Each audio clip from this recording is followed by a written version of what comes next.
O estudo de hoje é justamente sobre o tempo em que nós estamos vivendo.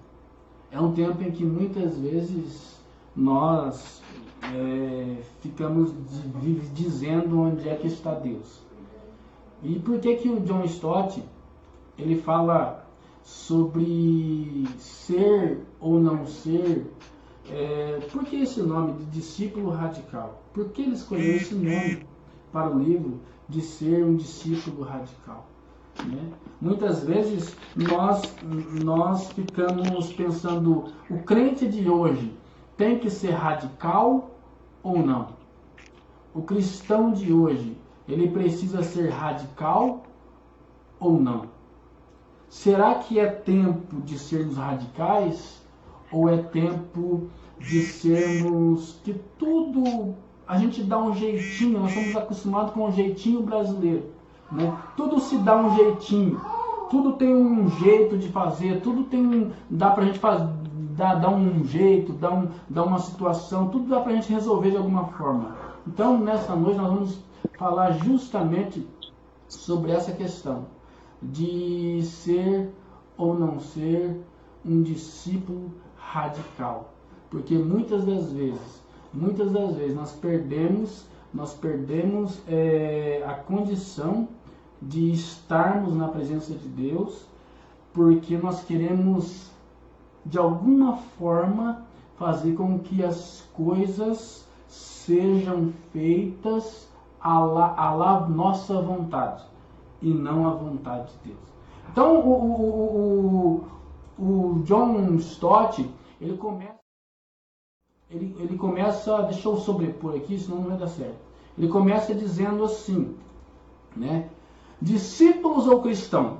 Descobrir que no Novo Testamento os seguidores de Jesus são chamados de cristão apenas 3 vezes é uma grande surpresa. Então o que ele está dizendo aí?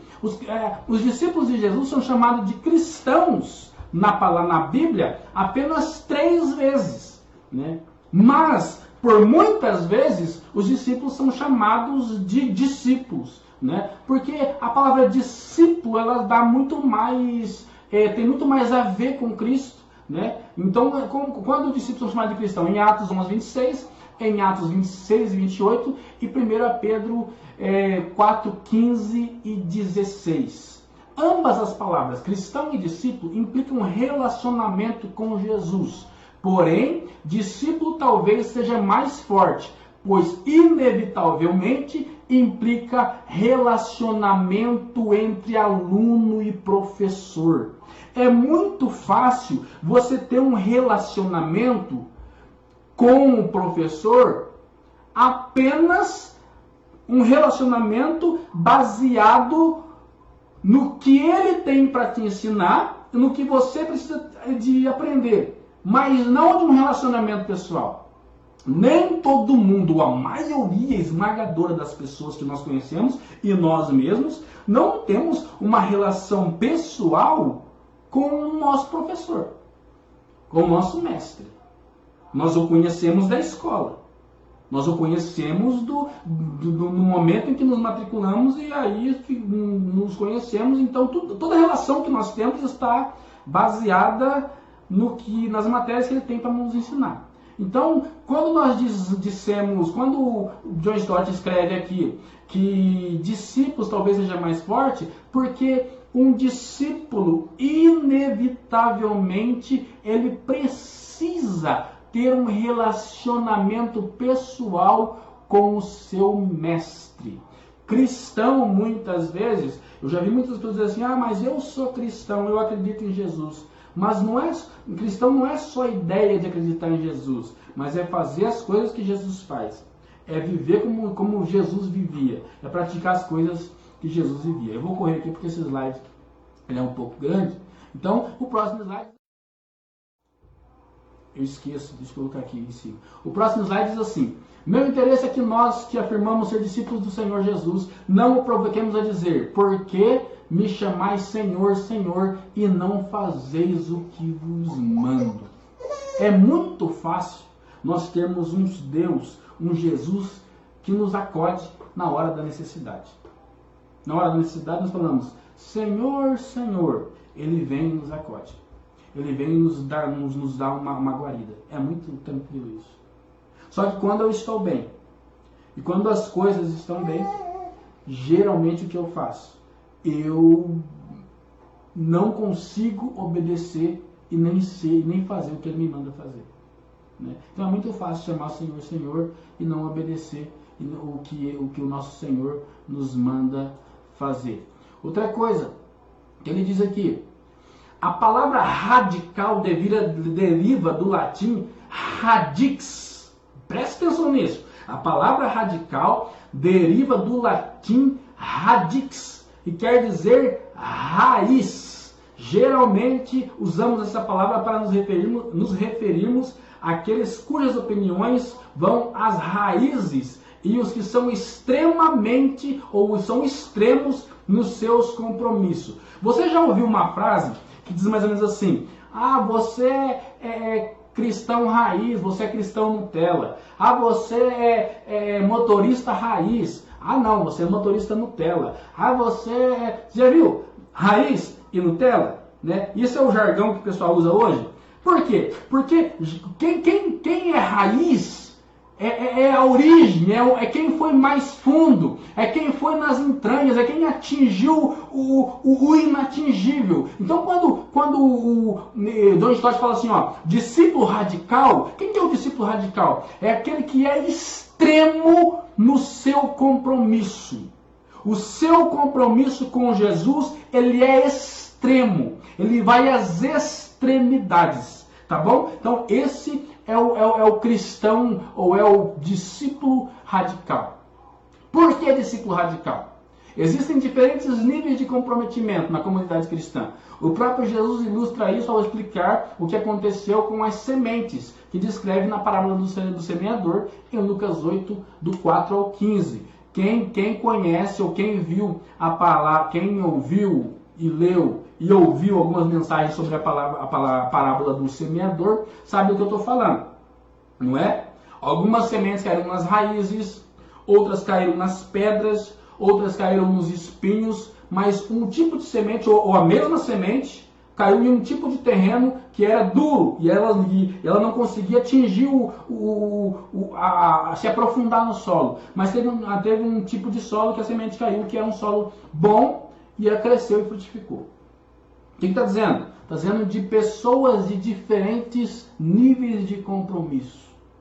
Pessoas de diferentes níveis de atenção para com as coisas de Deus e para com o Evangelho.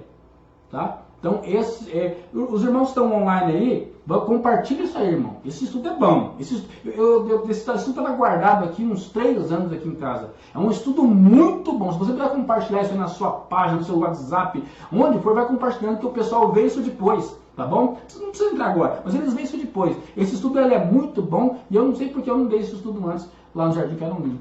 Tá? Então, a parábola do semeador, as sementes caem em diferentes territórios, diferentes níveis de pessoas e diferentes tipos de atenção que as pessoas dão à palavra de Deus. Nem todo mundo é compromissado. É simples assim. Não adianta a gente exigir que todas as pessoas tenham o mesmo nível de compromisso com Deus e com Jesus e com a igreja que nós temos, ou que eu tenho, ou que você tem.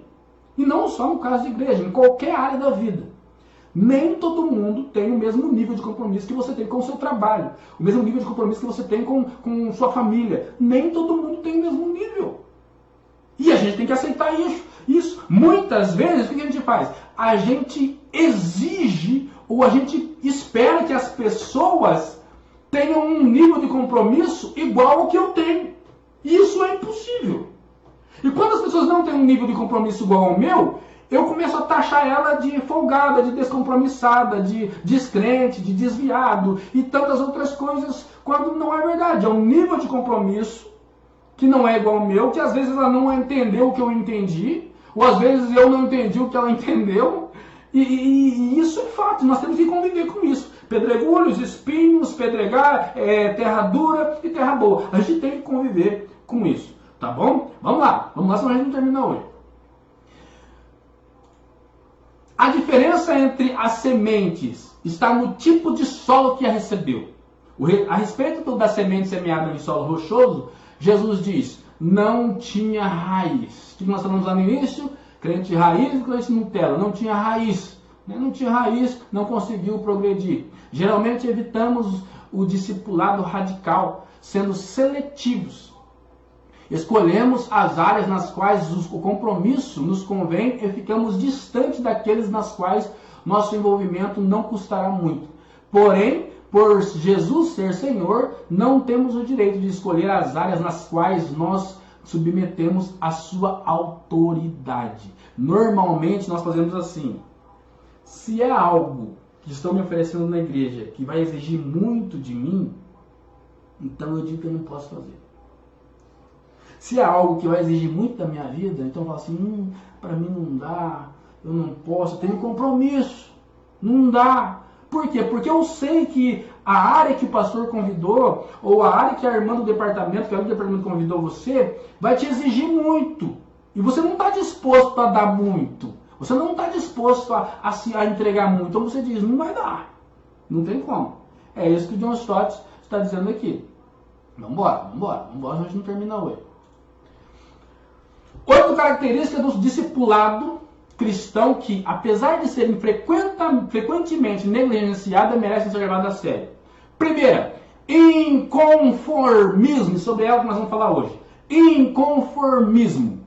O que é inconformismo? A dupla responsabilidade da igreja em relação ao mundo e ao seu redor. Por um lado, devemos viver, servir e testemunhar no mundo. Por outro lado, devemos evitar ser contaminados por ele. Você está entendendo isso aqui? Está entendendo ou não? Por um lado, nós temos que ser a luz do mundo, sim ou não? A luz do mundo. Lâmpada para minhas, né? Nós precisamos ser a luz do mundo. Não se coloca uma candeia embaixo das coisas, mas a candeia tem que colocar em cima do balcão para que ilumine toda a casa. Esse é o que nós lemos, esse que nós entendemos. Então nós temos que ser a luz do mundo. Sendo a luz do mundo, nós temos que de alguma maneira se relacionar com o mundo. Viver no meio do mundo. Participar no meio do mundo. Só que nós corremos também o risco de quê? De sermos contaminados pelo mundo. De sermos influenciados pelo mundo. Esse é o nosso grande desafio. É viver no mundo, servir no mundo, testemunhar no mundo, porém sem se contaminar. E a receita para isso, Paulo nos dá lá em Romanos, quando ele fala assim, vocês precisam renovar a mente de vocês.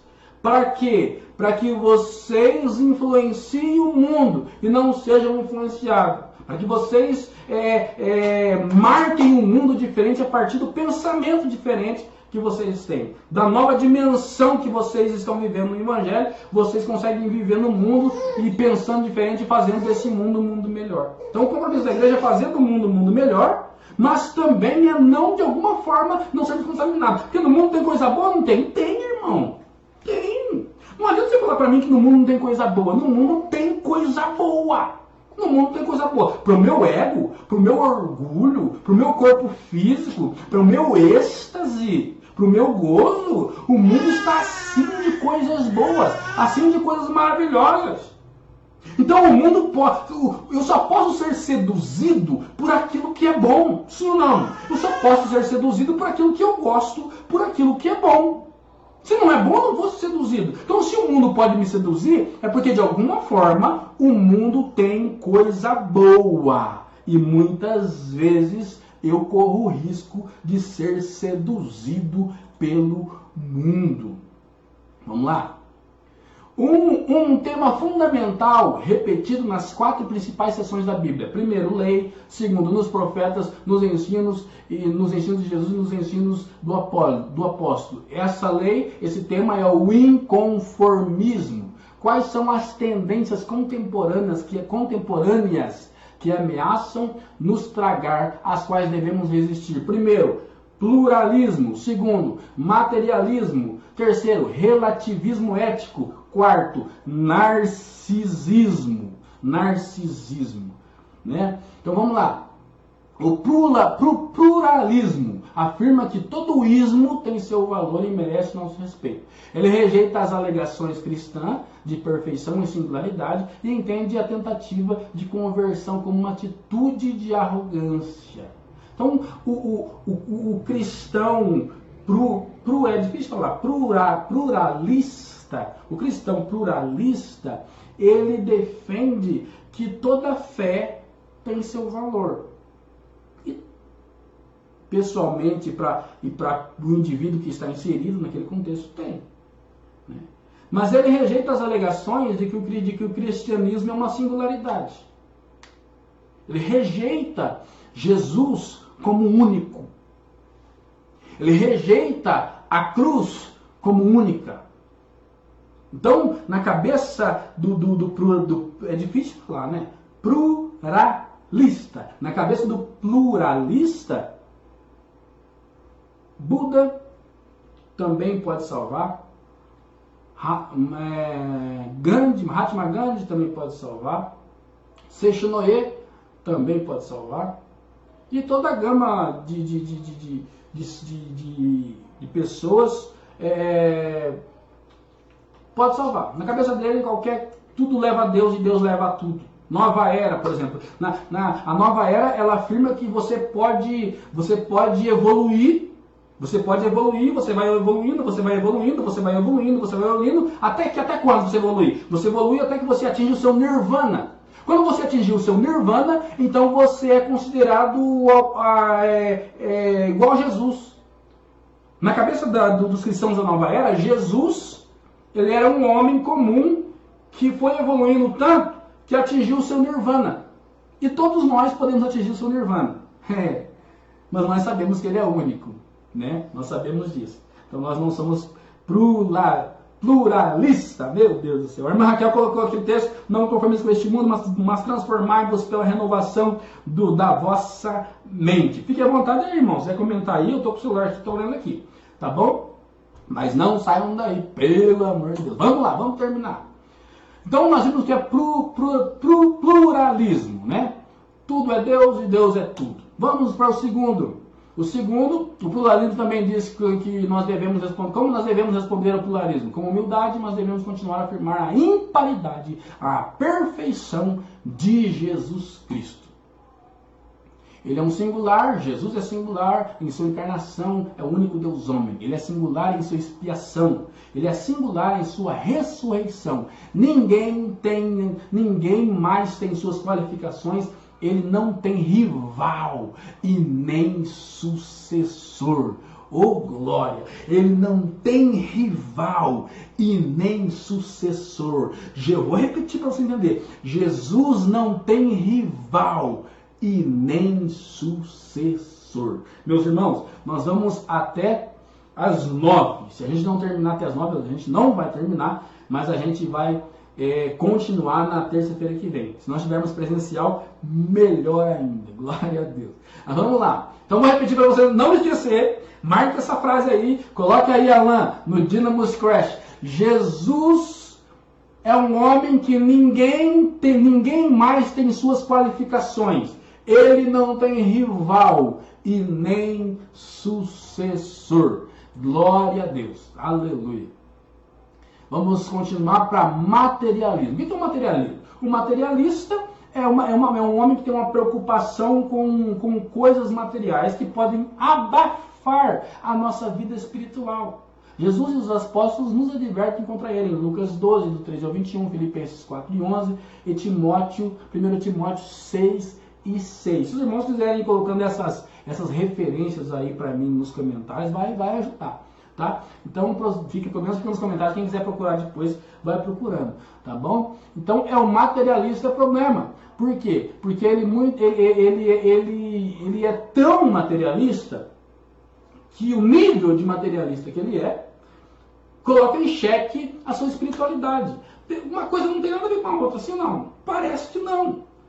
Mas a verdade é que a minha prioridade tem que ser o Evangelho.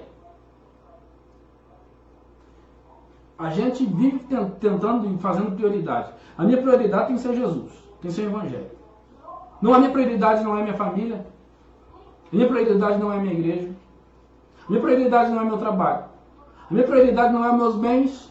Coitado de mim. Coitado não, não é. A minha prioridade não é os meus bens. A minha prioridade é Deus. Deus acima de tudo. Eu não vou terminar o jargão, senão você vai achar que eu estou politizando.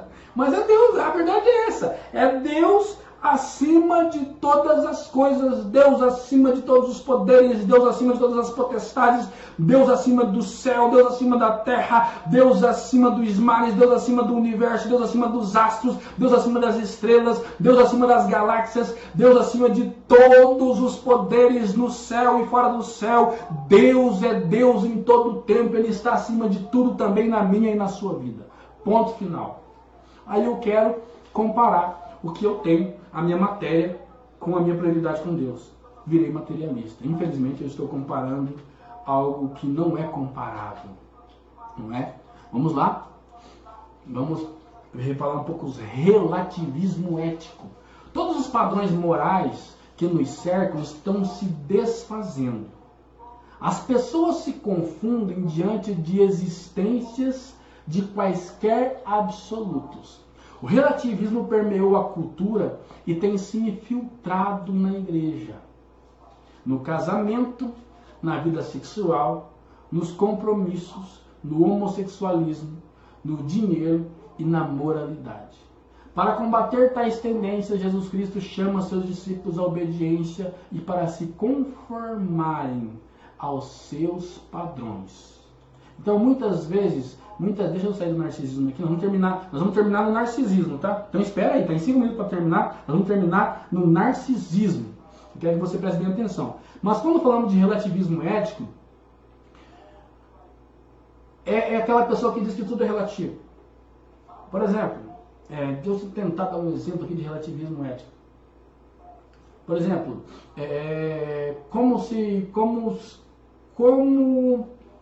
vamos falar de matrimônio, de casamento. Então, alguém está falando, dando uma palestra sobre casamento e tal, está dizendo para as pessoas que os esposos têm que fazer isso e as esposas têm que fazer isso, né? Dando regras e criando padrões, né? Então, o relativismo ético, muitas vezes, ele faz com que nós tenhamos, ou nós criamos dentro de nós leis e regras e diretrizes que do lado de fora elas são estranhas, mas na minha cabeça, na minha concepção está correto. Então eu começo a ter uma crença às vezes diferente do que a Bíblia ensina, porque eu entendi diferente. Ainda que as pessoas me expliquem, me mostrem que eu estou errôneo, que eu estou errado no que eu estou dizendo, ainda assim, ou mesmo tendo conclusões de que eu estou errado, eu vou manter a minha posição e dizendo que se eu acredito, então está correto. Isso é um relativismo ético, isso tem chegado em todas as situações da nacionalidade humana.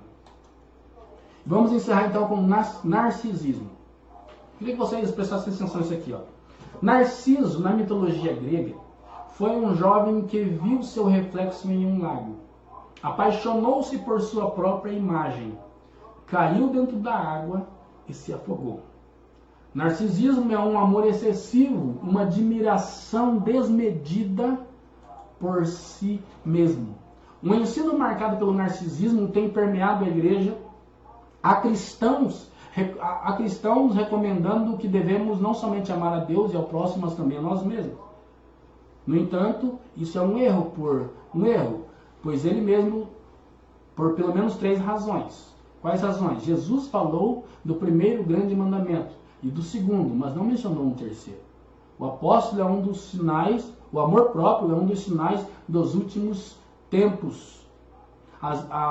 O significado de amor ágape é sacrifício próprio em benefício de outro. Então, meus irmãos, infelizmente, a nossa Bíblia, a nossa vida está recheada de algumas sombras de narcisismo, né? Muitas das vezes eu tenho aquela frase que diz assim, eu sou mais eu sou o cara. O outro diz, você é o cara. E você se acha tanto que você começa a desprezar as outras pessoas. O narcisista, ele não ama, ele não consegue demonstrar amor, ele não consegue amar as outras pessoas porque ele ama muito mais a si mesmo. O narcisista vai ter dificuldade para se casar. O narcisista vai ter dificuldade para se relacionar no emprego. Por quê? Porque ele não tem apego a pessoas. A única pessoa que ele enxerga no universo é ele mesmo. A única pessoa que ele enxerga no universo é ele mesmo. E muitas das vezes nós agimos dessa forma. Quando a Bíblia diz para nós fazermos justamente o contrário. E o contrário é o quê? É amar a Deus acima de todas as coisas. E ao próximo como eu amo a mim. Então eu preciso amar as outras pessoas da mesma forma que eu me amo. Não é não ter amor por nós. Não ter amor próprio. Não é. Nós não somos narcisistas. Não é sinônimo de nós não termos amor próprio. Não. Nós temos amor próprio. Mas quando alguém está do nosso lado, quando um irmão está do nosso lado, passando necessidade, nós não nos comovemos, nós estamos agindo narcisistamente. Às vezes nós temos a nossa despensa cheia, nosso armário cheio, nosso guarda-roupa cheia, mas eu digo assim, não, o que eu comprei é para mim, o que eu faço é para mim, as coisas que eu produzo é para mim, né? Então nós estamos agindo de uma forma diferente do que a Bíblia nos mandou agir. Amém ou não? Nós estamos no slide 29. Se os irmãos falam que a gente termina, nós estamos 29 slides, nós estamos no slide 22. Se os irmãos falar que a gente termina, a gente termina. E semana que vem nós vamos para o segundo tema, mais 10 minutinhos. Vamos lá? Sim ou não? Dá aí um joinha rápido, para a gente saber se a gente continua ou não continua. Então, narcisista é aquele que tem um amor excessivo, um amor desmedido por si próprio. A irmã Grazi deu amém aqui, então vamos embora. Mas tem mais 7 slides, mas aí vou passar rápido, tá bom? Então vamos lá. Vamos lá. Mas já falamos aqui. Qual deve ser a atitude para conosco, um misto de autoafirmação e autonegação? Afirma tudo em nós que vem da nossa criação e redenção. Negar tudo que pode ser ligado à queda. Deixa eu explicar para vocês aqui. A primeira coisa que levou Lúcifer a achar que ele podia ser mais do que Deus foi justamente um sentimento narcisista. Né? Por quê? Porque ele era o anjo de luz, ele era regente do coral, e dessa forma, a Bíblia não diz, mas existe livros que dizem que ele fazia assim com as mãos, ó, molhava a mão lá, fazia assim com as mãos, saíam as gotas viravam anjos. Você imagina o poderio desse homem, desse anjo? Então ele começou a se achar demais. Se achar tanto que ele olhou para o trono do Senhor, olhou para o trono de Deus e falou assim, eu irei colocar o meu trono. Ele não falou assim, eu vou colocar o meu trono junto do trono de Deus. Não, ele não queria ser igual a Deus. Não, vocês estão doidos. Ele queria ser melhor do que Deus. Ele queria ser maior do que Deus. O Satanás foi tão afoito, Lúcifer foi tão afoito, que ele falou assim, ele não falou assim, eu vou colocar o meu trono junto com o trono de Deus. Não, ele falou assim, eu vou colocar o meu trono acima do trono de Deus. Ou seja, eu quero ser melhor do que Deus. Eu quero ser o comandante de Deus. Você imagina um anjo pensar isso? Ele pensou, isso é síndrome, já era noções, ou sei lá como é que diz, mas já era uma tendência narcisista natural, né? Apesar de Narciso dar essa origem, esse nome, por causa desse evento, bem depois, mas já tinha um orgulho, já tinha implantado no coração dos anjos desde antes da fundação do mundo, né? Então vamos para o final aqui. Consideramos 4 tendências seculares que ameaçam subjugar a igreja. Em face dessas tendências, somos chamados a um inconformismo radical. Não a um conformismo medíocre. Diante do desafio do pluralismo, Devemos ser uma comunidade de verdade, declarando a singularidade de Jesus Cristo. Diante do desafio do materialismo, devemos ser uma comunidade de simplicidade, considerando que somos peregrinos aqui, irmão do céu. Nós somos peregrinos aqui na terra. Somos peregrinos. Nós não estamos, nosso lugar não é aqui. A nossa casa não é aqui. Nós moramos em outro lugar. Nós estamos aqui de passagem. Nós saímos do céu, nascemos, né, em um corpo humano. Nós estamos de passagem porque nós vamos voltar para o céu. Então nós não vamos ir para o céu, nós vamos voltar. Então nós somos peregrinos aqui. Nós queremos nos apegar em quê? Né? O materialista tem que entender que nós não somos daqui. Diante do desafio do relativismo, devemos ser uma comunidade de obediência a Deus. E diante do desafio do narcisismo, devemos ser uma comunidade de amor a Deus. Amor acima de todas as coisas. Não devemos ser como caniços agitados pelo vento, dobrando-nos diante das rajadas das opiniões públicas, mas tão inabaláveis quanto pedras em uma correnteza. Não devemos ser como peixes que flutuam na corrente do rio, mas como Malcolm Muggeridge, somente peixes mortos nadam com a corrente. Ah, meu Deus do céu! Alô, isso aqui é por Dinamus Clash. Ó, a frase lá, ó. Somente peixes mortos nadam com a correnteza, porque peixes vivos nadam contra a correnteza. Eu lembro que aqui no Paredão, aqui em Cosmópolis, na época da Piracema, você vai na cachoeira e tudo que você vê são os peixes tentando voltar para o rio, descendo a cachoeira e pulando, literalmente pulando, tentando voltar para o rio, porque peixe vivo nada contra a correnteza. Meu irmão, você acha que vida do evangelho é moleza? Acha que vida do evangelho é deixa a vida me levar? Não, vida do evangelho é inconformismo radical, é ser inconformado, é bater de frente com a lógica do mundo, é bater de frente com a cultura do mundo, é bater de frente com todas as coisas que vão contra o que Jesus disse na sua Santa Escritura. O cristão radical é aquele que a primazia dele está na palavra de Deus e não no discurso bonito que as pessoas dão. Então, muitas vezes, nós não queremos ser ruim nem chato e não somos radicais porque não queremos chatear ninguém. Ah, não, eu não vou falar porque eu não quero chatear. Eu não vou falar porque eu sei que está errado. Ah, o homossexualismo, a droga, o álcool, a bebida, a prostituição. Eu sei que está errado, mas eu não vou falar porque eu não quero chatear. Irmão, você tem que ser radical. Você tem que colocar suas verdades acima de todas as coisas. Se está errado, está errado. E ainda que a pessoa não mude, mas ela tem que saber que está errado e ponto final. Diante do Evangelho, diante da Bíblia, está errado e ponto final. Isso é ser um discípulo radical. Terceiro, não devemos ser como camaleões que mudam de cor de acordo com o ambiente. Devemos nos opor de forma visível ao ambiente que estamos. Muda não, irmão.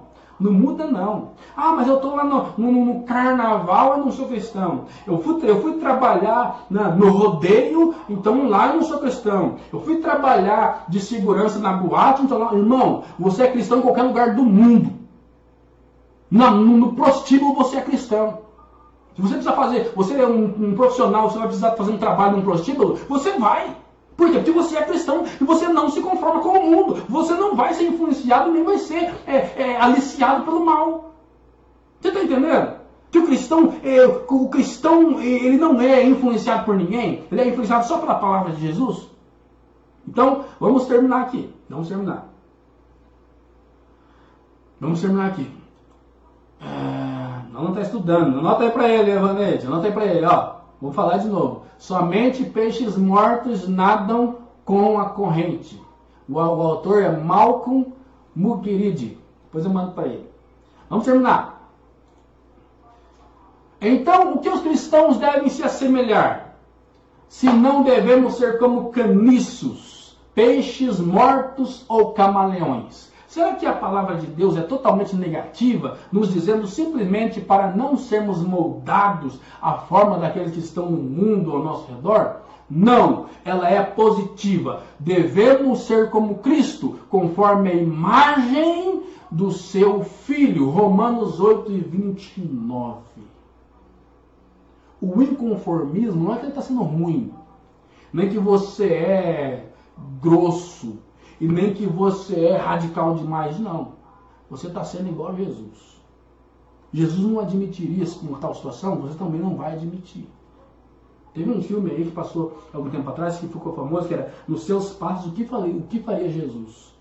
Irmão, é isso, é isso. Você está numa situação em que você tem que escolher, pensa, o que Jesus faria? E escolhe. É simples assim. É simples assim. É que a gente quer dar um jeitinho para todas as coisas. O amigo chama para ir na balada, você fala assim, Jesus ia na balada? Não, então eu não vou. Você está entendendo? Jesus, por muitas vezes você vê Jesus caminhando com pecadores. Você vê Jesus na praia com uma prostituta. Jesus está na praia com uma prostituta. Três homens chegam lá para acusar a prostituta, que ela tinha um pecado de adultério. Vocês conhecem a história? Jesus diz para eles atirar a pedra que não tivesse pecado, eles não atiram e vão embora. Qual é a fotografia que fica? Qual é a fotografia que fica? Jesus na praia com uma prostituta. Essa é a fotografia que fica. Agora, se Jesus está vivendo num tempo de hoje, qual que seria a manchete de amanhã? Jesus, aquele profeta que todo mundo ama, foi pego na praia com uma prostituta. Sabe o que Jesus estava pensando disso? Se dane. Não importa o que vão pensar de mim, o que importa é o que eu sou. Não importa o que vão dizer de mim, o que importa é o que eu sou e ponto final. Então, a nossa meta como discípulo é ser igual a Jesus era. É ser igual a Jesus é. A nossa meta de discipulado radical é sermos como Jesus é. Aleluia. Meus irmãos do céu, mas que bênção. Não sei se é só eu que estou gostando disso, não sei se é só eu que estou cheio, motivado com isso, mas irmãos, eu estou amando eu tinha esquecido desse estudo. Meu Deus do céu. Então, domingo, na terça-feira que vem nós vamos falar do próximo capítulo. E o próximo capítulo, deixa eu ver aqui, qual que é o próximo capítulo? Deixa eu ver aqui.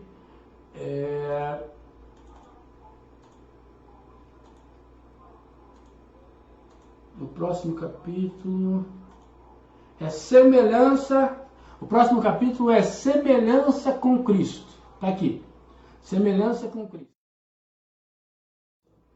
Semelhança com Cristo. Está aqui. Inconformismo, semelhança com Cristo, maturidade. Cuidado com a criação, simplicidade, equilíbrio, dependência e morte. Essas são as qualidades de um discípulo radical. Meu irmão, Deus abençoe a sua vida, que ficou aí até o final. Vocês sendo enriquecidos com a glória e com o poder de Deus e com a palavra de Deus. Meu irmão, a Miriam está dizendo que estou aprendendo muito com o meu futuro pastor. Oh, aleluia! Glória a Deus! Glória a Deus! Deus abençoe a sua vida, viu, irmã Miriam? Em nome de Jesus, nós estaremos lá juntos para dar glória a Jesus. Então, meu irmão, terça-feira que vem nós vamos continuar falando sobre a semelhança. Quinta-feira que vem nós temos o culto aqui, a Noite da Vitória. Vai estar aprendendo a nossa irmã Mãe Tiquinho, a irmã Lídia. Vai estar aprendendo a irmã Lídia, a irmã Mãe Tiquinho. Amanhã às 15 horas tem a Tarde da Bênção. E vai ser bênção, tá bom? A irmã Raquel vai preparar aí um exército de mulheres de fogo aí e vai ser bênção, tá bom? Então, em nome de Jesus, manda esse estudo para todo mundo que você conhece, para que seja bênção na vida deles, tá bom? Oxalá que todos da congregação estivessem aqui, mas hoje a palavra é para quem está aí do outro lado, acompanhando até o final. Deus abençoe a sua vida, eu quero orar por você. Pai querido e santo, Deus amado e poderoso, nos ajude, Senhor, a sermos melhores. Nos ajude, Pai, a não termos dualidade. Nos ajude a sermos radicais no que tange ao Evangelho de Cristo. Nos ajuda, Senhor, a sermos homens e mulheres que honram o Teu nome e que seguem a Ti, meu Deus, sem pender nem para a direita nem para a esquerda.